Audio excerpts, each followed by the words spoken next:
फिर मैं किसी भी तरह 20 जुलाई तक जिंदा रहूंगा। दिल्ली के जंतर मंतर पर शिक्षा व्यवस्था और नीट पेपर लीक के विरोध में सोनम वांगचुक की भूख हड़ताल शुक्रवार को 20वें दिन भी जारी है। वांगचुक ने समर्थकों से 20 जुलाई को संसद तक होने वाले मार्च में बड़ी संख्या में जुटने की अपील की। सोनम ने कहा, तो ये मजबूती हमें चाहिए 20 जुलाई को, जब हम बहुत ही शांतिपूर्ण तरीके से मार्च निकालेंगे संसद तक और हम सब एक साथ चलेंगे और देश के लोकतंत्र के मंदिर में अपने फरियाद सुनाएंगे। हालांकि डॉक्टरों ने चेतावनी दी कि लंबे समय से भोजन नहीं करने की वजह से उनकी हालत गंभीर होती जा रही है। अनशन जारी रहने पर शरीर के अंगों के फेल होने का खतरा भी बढ़ सकता है। बताया गया कि उनका वजन करीब 8.9 किलो कम हो चुका है। इस बीच कांग्रेस नेता पवन खेड़ा, सपा सांसद डिम्पल यादव, अरविंद केजरीवाल और किसान नेता राकेश टिकैत ने उनसे मुलाकात कर समर्थन जताया। दिल्ली हाई कोर्ट ने भी उनकी रोजाना मेडिकल जाँच और जरूरत पड़ने पर तुरंत इलाज कराने के निर्देश दिए। बांग्लादेश की पूर्व प्रधानमंत्री शेख हसीना वापस अपने देश लौट सकती हैं। अगस्त 2024 में हुए तख्तापलट के बाद वो भागकर भारत आ गई थी। बांग्लादेश में उन्हें फांसी की सजा सुनाई जा चुकी है। ऐसे में सवाल उठता है कि क्या वाकई शेख हसीना बांग्लादेश लौटेंगी? फांसी की सजा के बीच इस दांव से क्या हासिल होगा और इस पर भारत का क्या रुख है, समझेंगे आज के एक्सप्लेनर में। नमस्ते, मैं हूं आदित्य। 29 जून को शेख हसीना ने एनडीटीवी से एक ईमेल इंटरव्यू में कहा, मैं मौत से नहीं डरती। मैंने 1975 में अपना पूरा परिवार खो दिया था। 21 अगस्त को ग्रेनेड से मेरी हत्या की कोशिश हुई। बांग्लादेश की जनता ने मुझे 5 बार पीएम चुना। मैं हर रुकावट और साजिश से लड़ते हुए इस साल अपने मुल्क लौटूंगी। फिर 10 जुलाई को शेख हसीना ने न्यूज एजेंसी रॉयटर्स को दिए टेलीफोनिक इंटरव्यू में बताया कि दिसंबर 2026 तक वे बांग्लादेश जाएंगी। उन्होंने आगे कहा, हो सकता है वे मुझे गिरफ्तार कर लें या मुझे मार दें, फिर भी मैं जाऊंगी। अगर मौत आती है तो मेरी धरती पर आए जहां मेरे माता पिता दफन हैं। दरअसल अगस्त 2024 में तख्तापलट के बाद बांग्लादेश की अदालत में हसीना पर छात्र आंदोलन के दौरान हुई हत्या और हिंसा का मुकदमा चलाया गया। नवंबर 2025 में कोर्ट ने हसीना को मौत की सजा सुनाई। ये पहली बार है जब बांग्लादेश में किसी पूर्व प्रधानमंत्री को मौत की सजा सुनाई गई है। ऐसे में हसीना के सरेंडर करते ही उन्हें जेल भेजा जाएगा और मौत की सजा लागू करने की कार्रवाई आगे बढ़ेगी। हालांकि कोर्ट में इसके खिलाफ अपील की जा सकती है। बांग्लादेश के पीएम तारिक रहमान के स्ट्रेटेजिक एडवाइजर जाहिरुर रहमान कहते हैं, देश की जनता चाहती है कि हसीना को उनके जुर्म के लिए मौत की सजा दी जाए।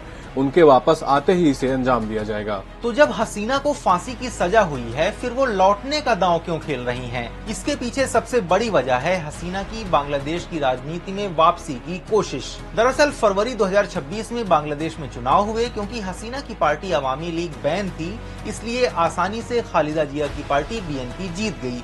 हालांकि खालिदा की मौत हो चुकी है, उनके बेटे तारिक रहमान पीएम बने। ऐसे में हसीना का ये जोखिम भरा फैसला सिर्फ अपनी पार्टी बचाने की कोशिश है, जो कि बांग्लादेश गए बिना मुश्किल है। हसीना ने खुद कहा है, आवामी लीग को खत्म करने के लिए कोर्ट को हथियार की तरह इस्तेमाल किया जा रहा है।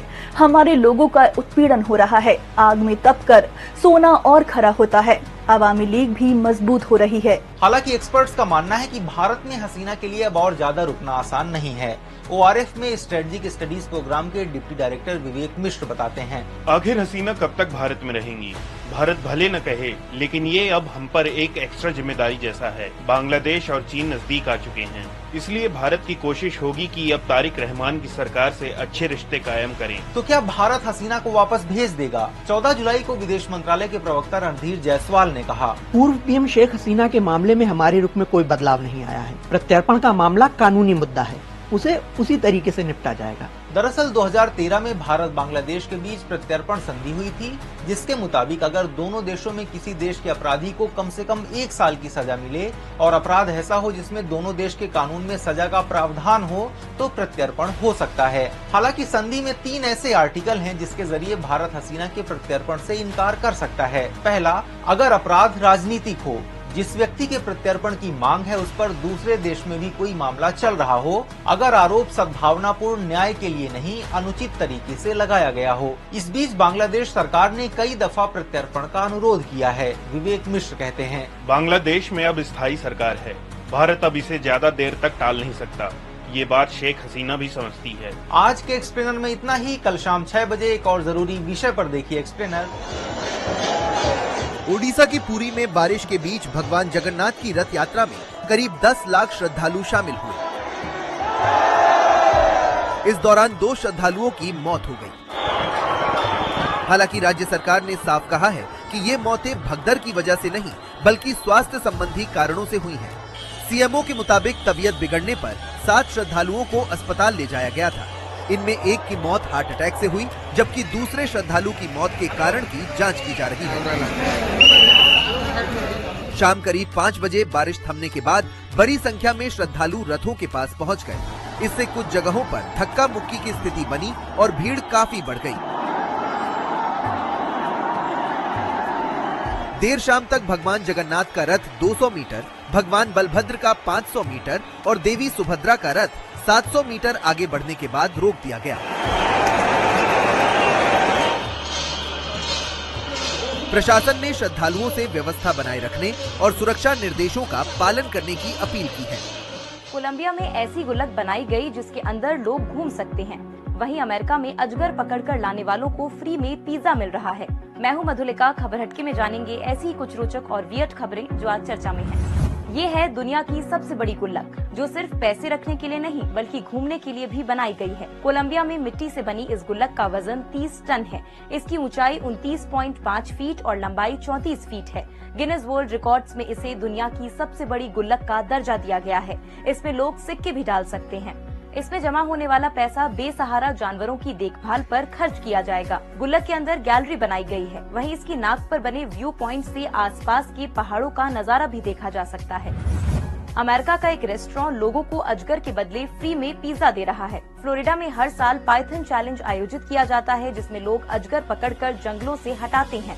सबसे ज्यादा अजगर पकड़ने वालों को लाखों रुपए तक दिए जाते हैं। इसी दौरान रेस्टोरेंट अजगर लाने वालों को फ्री में पिज्जा दे रहा है। रेस्टोरेंट का दावा है कि वो दुनिया का पहला ऐसा रेस्टोरेंट है जो अजगर को करेंसी की तरह स्वीकार करता है। यहाँ अजगर की खाल से बने सामान और उसकी चर्बी से साबुन भी बनाए जाते हैं। अब बात मध्य प्रदेश की, जहां सरकार लोगों से कीड़ों के सिर खरीद रही है। ढिंडोरी में वन विभाग साल बोरर कीड़े का हर सिर 2 रुपए में खरीद रही है।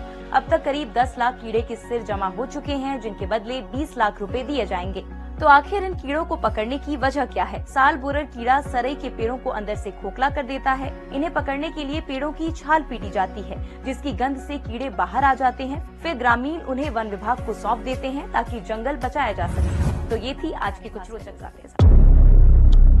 प्रधानमंत्री नरेंद्र मोदी आज चंडीगढ़ और पंजाब दौरे पर हैं। वह चंडीगढ़ में जनसभा को संबोधित करेंगे। इसके बाद वह जालंधर में 4 कार्यक्रमों में हिस्सा लेंगे।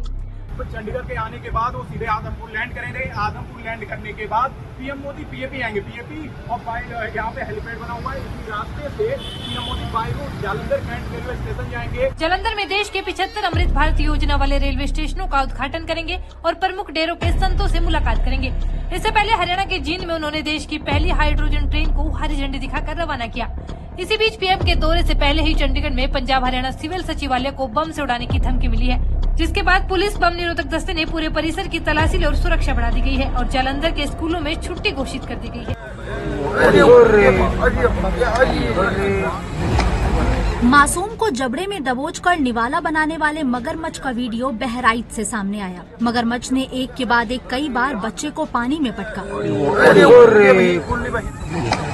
उसके एक पैर और पेट का हिस्सा खा गया। जानकारी के मुताबिक बौंडी के मुरैना गांव में 12 वर्षीय सुनील धान की रुपाई करने गया था। शाम में घाघरा नदी के किनारे जैसे ही बच्चा हाथ धोने पहुंचा, तभी मगरमच्छ उसे जबड़े में दबाकर नदी में खींच ले गया। ग्रामीणों ने ईंट पत्थर मारकर बच्चे को छुड़ाने की कोशिश की, लेकिन मगरमच्छ ने उसे नहीं छोड़ा। फिर बांस और डंडों के सहारे ग्रामीणों ने नदी में बच्चे की तलाश शुरू की। करीब 5 घंटे की खोजबीन के बाद यानी 10 बजे शव बरामद किया गया। श्री गंगानगर में ईडी ने भाजपा नेता और शराब कारोबारी अशोक चांडक के कई ठिकानों पर छापेमारी की। कार्रवाई शुक्रवार सुबह 5 बजे शुरू हुई। ईडी की टीम ने अशोक के घर, ऑफिस, शिवा वाइन और चंद्रकला चैरिटेबल ट्रस्ट समेत कई परिसरों की जांच की। श्रीगंगानगर के साथ जयपुर के वैशाली नगर में रिश्तेदारों के घरों पर भी कारोबार से जुड़े डॉक्यूमेंट्स खंगाले जा रहे हैं। ये कार्रवाई मनी लॉन्ड्रिंग से जुड़े मामले में की जा रही है। हालांकि ईडी की ओर से कोई आधिकारिक बयान जारी नहीं हुआ।